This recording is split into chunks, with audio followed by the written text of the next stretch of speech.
The last text my father sent me about my grandmother still makes my hands shake. I had just called my parents from the hospital, begging them to come because Grandma's emergency surgery had gone terribly wrong. Instead of rushing over, my dad replied, "We'll come if she actually dies." My mom added, "Call us when there's something to do." I stared at my phone in disbelief while Grandma fought for her life just a few feet away. 7 days later, at her funeral, everyone expected a quiet goodbye until the pastor pressed play on a video Grandma had recorded months earlier. My name is Sarah Mitchell. I'm 32 years old, and until last spring, I believed that no matter how complicated a family became, everyone would come together when life or death was on the line. I was wrong. No one loved me the way my grandmother, Evelyn, did. After my grandfather passed away, she became my best friend. Every Sunday afternoon, we'd drink tea in her little kitchen while she told stories about our family, carefully reminding me that kindness wasn't measured by words, but by the choices people made when nobody was watching. I never imagined those lessons would become so painfully real. Everything changed on a rainy Tuesday morning. I was halfway through my shift at the pediatric clinic when my phone rang. "Evelyn Mitchell has been admitted to St. Mary's Hospital," the nurse said. "You should come immediately." I dropped everything and drove straight there. Grandma had suffered a ruptured abdominal aneurysm. Doctors were already preparing emergency surgery.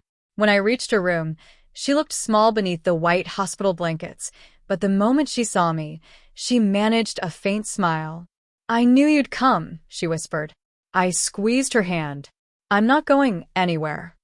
As the medical team prepared her for surgery, I stepped into the hallway and called my parents.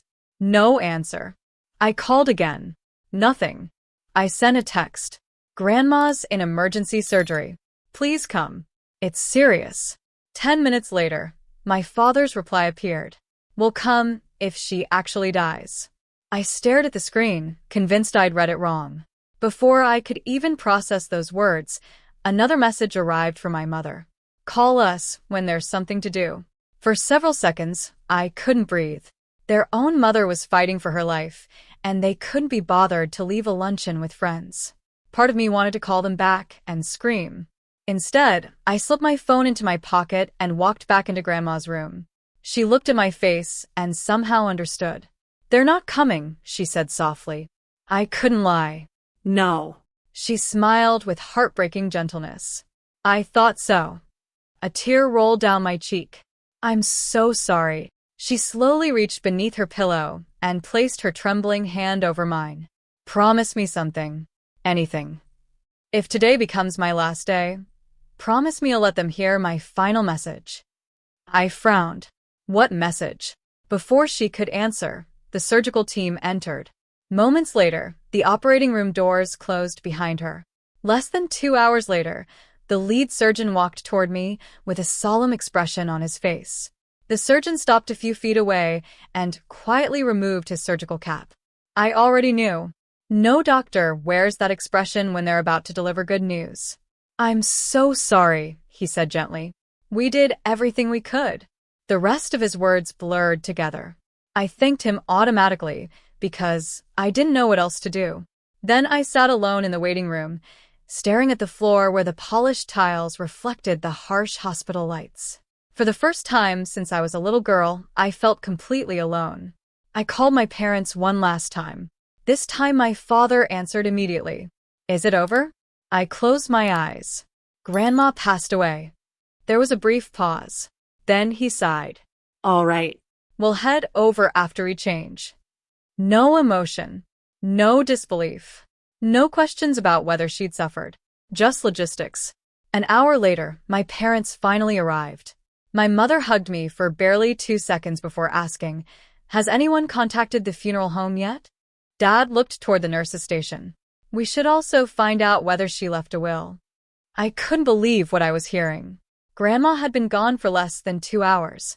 Instead of mourning her, they were already discussing paperwork. I wanted to be angry. Instead, I remembered Grandma's voice. Kindness isn't measured by words. It's measured by choices. So I stayed quiet. 3 days later, We met with Pastor Williams and Grandma's longtime attorney, Mr. Collins, to organize the funeral. Mr. Collins placed a sealed envelope on the conference table. Evelyn left very specific instructions, he said. My parents leaned forward immediately. Dad smiled. I figured she'd have everything organized. Mr. Collins carefully opened the envelope. Inside was a handwritten letter and a small USB drive with a simple label. Play this after everyone is seated. I looked at him. A video? He nodded. Evelyn recorded it several months ago. I didn't know anything about this, I whispered. She asked me not to tell anyone, he replied. Mom shrugged. It's probably just a goodbye message. Dad nodded confidently. She always liked sentimental things. Mr. Collins looked directly at both of them. There is one condition. Everyone became quiet. Evelyn instructed that once the recording begins, no one is to interrupt it for any reason.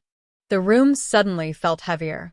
Even my parents exchanged uncertain glances. For the first time, they didn't seem completely comfortable.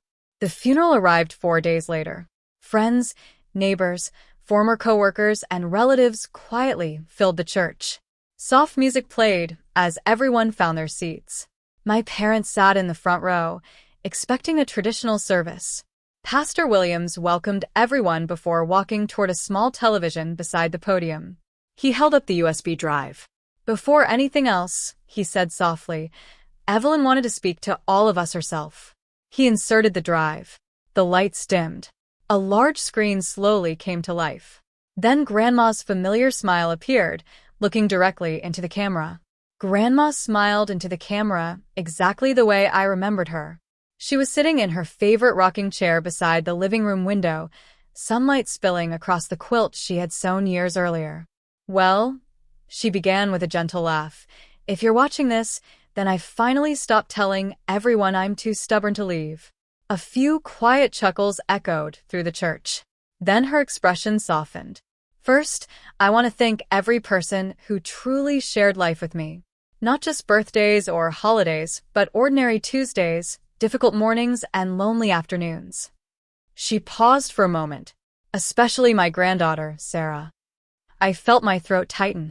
Sarah never helped me because she expected anything in return. She simply showed up, again and again.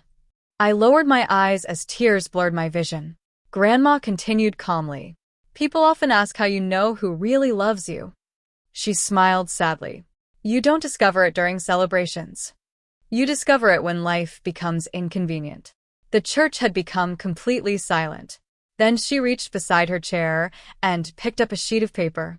I debated whether I should share this, she said quietly. But sometimes the truth teaches better than silence. She looked directly into the camera. The morning of my emergency surgery, Sarah called my children. She slowly read the first message. Will come if she actually dies. A ripple of shock moved through the sanctuary. My father stared at the floor. Grandma read the second message. Call us when there's something to do. No one moved. No one spoke. After several long seconds, Grandma folded the paper and smiled gently. My children, I forgave you before you ever sent those messages. She took a slow breath. But forgiveness doesn't erase consequences. She looked toward the camera with quiet compassion. Time is the one gift no one can return after it's gone. She placed both hands on her lap. So, I made one final decision. My journals, family photographs, handwritten recipes, and every memory I've protected through the years now belong to Sarah. She smiled warmly, because she treasured them while I was still here. Then her voice became even softer. My remaining estate has been divided according to the kindness people show during my lifetime, not according to what they hoped to receive afterward. No anger, no bitterness, just peace. The recording ended with Grandma's familiar smile. I love all of you. I hope you spend more time beside the people you love than beside their casket. The screen faded to black. The church remained absolutely silent.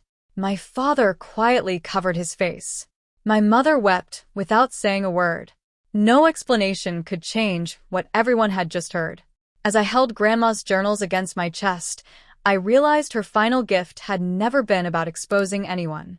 It was about reminding every person in that room, including me, that love is never proven by the flowers you bring to a funeral. It's proven by whether you were willing to be there while someone was still alive.